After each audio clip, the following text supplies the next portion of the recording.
Hello viewers, আসসালামু আলাইকুম। জিয়াত electric চ্যানেলের পক্ষ থেকে আপনাদের সবাইকে শুভেচ্ছা, অভিনন্দন।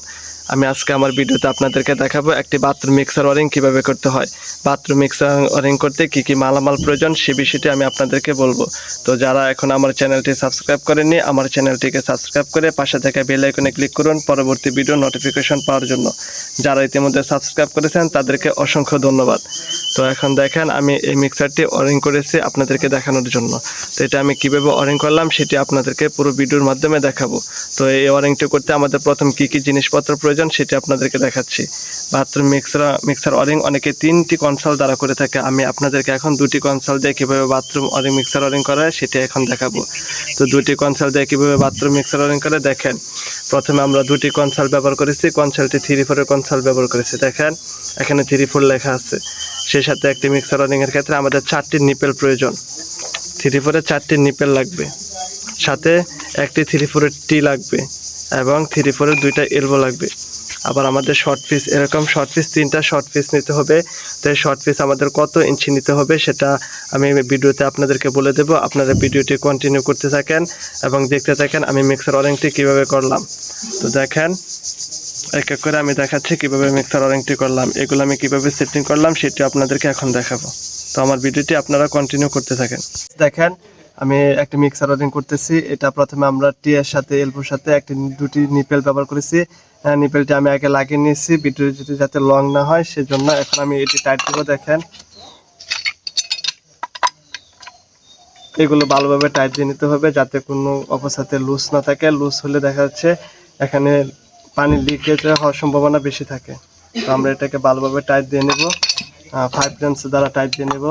দেখেন এটা অবশ্যই অনেক টাইট হতে হবে, ভালোভাবে টাইট দিয়ে নেব। দেখেন আমি টাইট দিয়ে নিলাম। এখন আমাদের আরও 2টি নিপেলের প্রয়োজন। এই নিপেলটা আমরা কনসোলের সাথে লাগাবো। দেখেন আমাদের কনসোল লাগানোর আগে অবশ্যই একটা জিনিস মাথায় রাখতে হবে। দেখেন প্রতিটি কনসোলে এরকম তীর চিহ্ন দেওয়া থাকে, যে চিহ্নটা উপরের দিকে আছে সেই জায়গায় আমরা উপরের দিকে সেটিং করব। দেখেন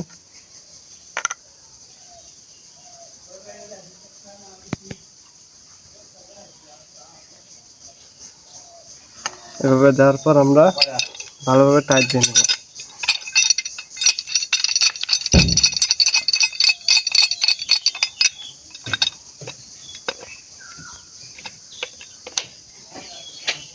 নিপেলগুলো কনসোলের সাথে ভালোভাবে টাইট দিয়ে নেব। দেখেন সেম এটারও যে জায়গায় তীর চিহ্ন উপরের দিকে আছে সে জায়গায় আমরা উপরের দিকে রাখবো। এভাবে এই জিনিসটা আমাদের মাথায় রেখে কাজটি করতে হবে। কনসোলটি কখনো এটা নিচের দিকে এভাবে লাগানো যাবে না, যে দিকে উপরের দিকে আছে এভাবে লাগাতে হবে।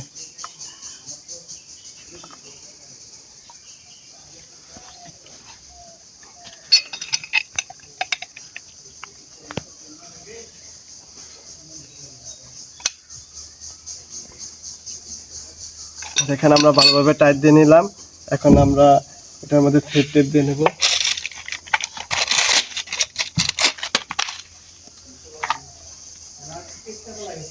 থ্রেড টেপটা পরিমাণ মতো দিতে হবে, বেশি কমও না আবার অনেক অতিরিক্ত বেশিও না, সেই পরিমাণে আমাদের দিতে হবে। যারা নতুন শিখতেছেন তারা হয়তো এটার মধ্যে একটু ঝামেলা হয়, থ্রেড টেপটা দেওয়ার মধ্যে হয়তো একটু বেশি দিয়ে ফেলে বা কম দিয়ে ফেললে। তো এটা একটু আমাদের আন্দাজ করে ভালোভাবে দিতে হবে যাতে ফিটিংটা সুন্দরভাবে টাইট হয়, কোনো অবস্থাতে যেন লুজ না থাকে। দেখেন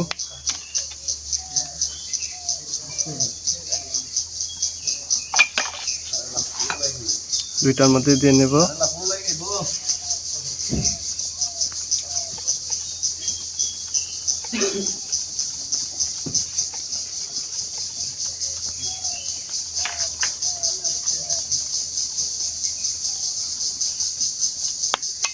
দেখেন থ্রেড টেপটি লাগিয়ে নিলাম। এখন আমাদের এটার সাথে আমরা লাগিয়ে নেব। দেখেন যে জায়গায় উপরে চিহ্নটা আছে আমি সেভাবেই লাগাচ্ছি, সেটা ডায়াগ্রাম অনুযায়ী কাজটি করতেছি।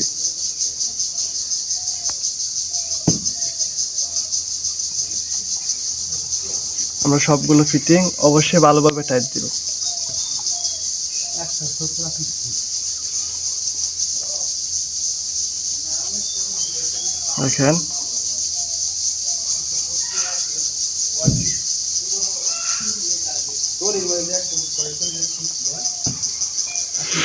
আমরা অনেকে 3টি কনসোল দিয়ে ব্যবহার করি মিক্সার অনেকটি, তবে 3টি কনসোল থেকে আমাদের 2টি কনসোলে অনেক সুবিধা। 3টি কনসোলে ব্যয়বহুল খরচও, তো আমরা 2টি কনসোল দিয়ে কাজটি করব।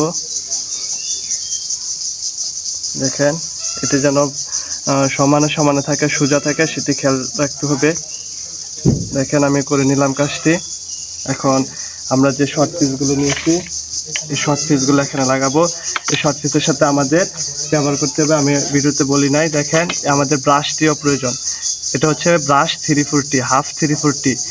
যে সেটে কল থাকবে সেটা হচ্ছে হাফ, এই জায়গায় দেখেন 34, এটা হচ্ছে হাফ, যার কারণে এটা হাফ 340। সবসময় আমরা কলের জায়গায় হাফ 34 ব্রাশটি ব্যবহার করব।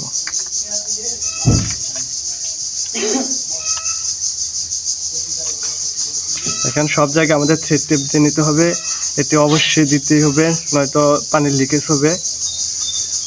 দেখা যাচ্ছে আমরা অনেক টাকা দিয়ে টয়লেট করি, সেক্ষেত্রে যদি লিকেজ হয় তাহলে অনেক সমস্যা, টাইলস ভাঙতে হয়, অনেক ক্ষেত্রে অনেক সমস্যা।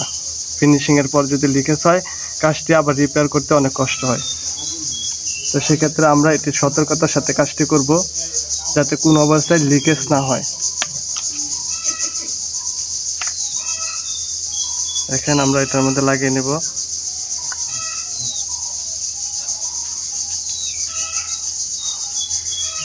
এগুলো সবগুলো আমরা ভালোভাবে টাইট দিয়ে নেব।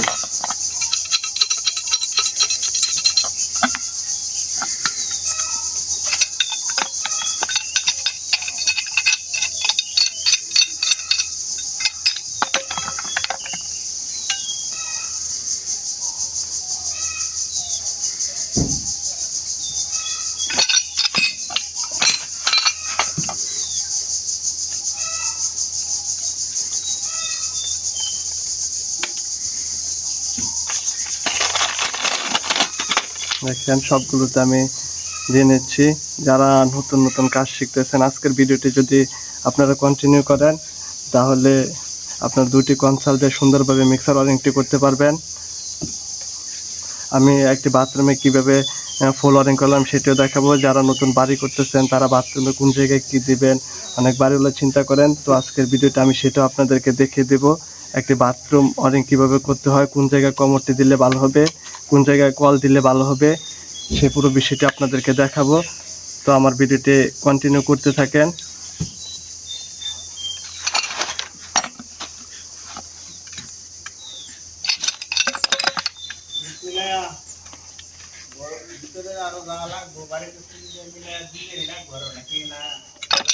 এগুলো অবশ্যই বারবার বলতেছি, এগুলো আমরা ভালোভাবে টাইট দিয়ে নেব, প্রতিটা জায়গায় থ্রেড টেপ দিয়ে নেব।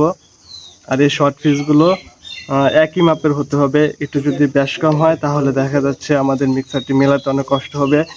আমাদের মিক্সারের জন্য কত ইঞ্চি প্রয়োজন সেটাও বলে দেব। একটি কল থেকে আরেকটি কলের দূরত্ব কত ইঞ্চি থাকা প্রয়োজন একটি মিক্সার কল লাগানোর জন্য, সেটি আপনাদেরকে বলে দেব। আপনারা ভিডিওটি কন্টিনিউ করতে থাকেন।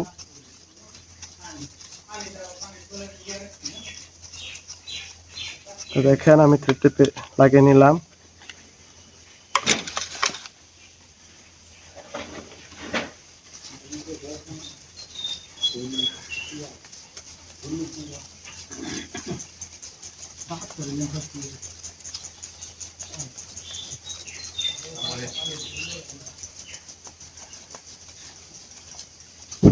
থ্রেড টেপগুলো লাগানোর পর আমরা এর সাথে লাগিয়ে নেব। দেখেন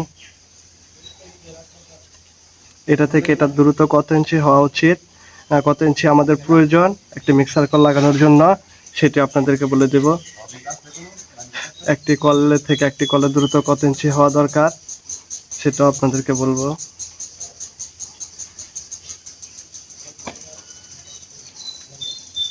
তো দেখেন আমার মিক্সার হয়ে গেল। এভাবে আমরা 2টি কনসোল দ্বারা মিক্সারটি মেলাবো। এটা হচ্ছে আমাদের ঠান্ডা, এটা হচ্ছে গরম।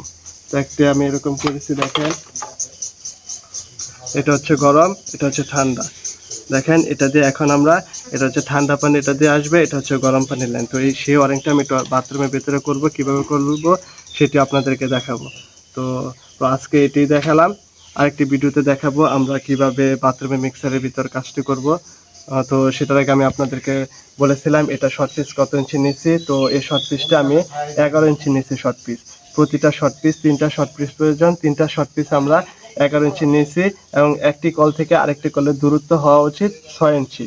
হওয়া উচিত বলতে এটা আমাদের মাস্ট লাগবে, 6 ইঞ্চি দিতে হবে। 6 ইঞ্চি দেখা যাচ্ছে মিক্সার কলগুলো 6 ইঞ্চি থাকে, যে কোনো সাইজের মিক্সার কল দেখ আমরা 6 ইঞ্চি রাখলে মিক্সার কলটি ভালোভাবে লাগাতে পারবো।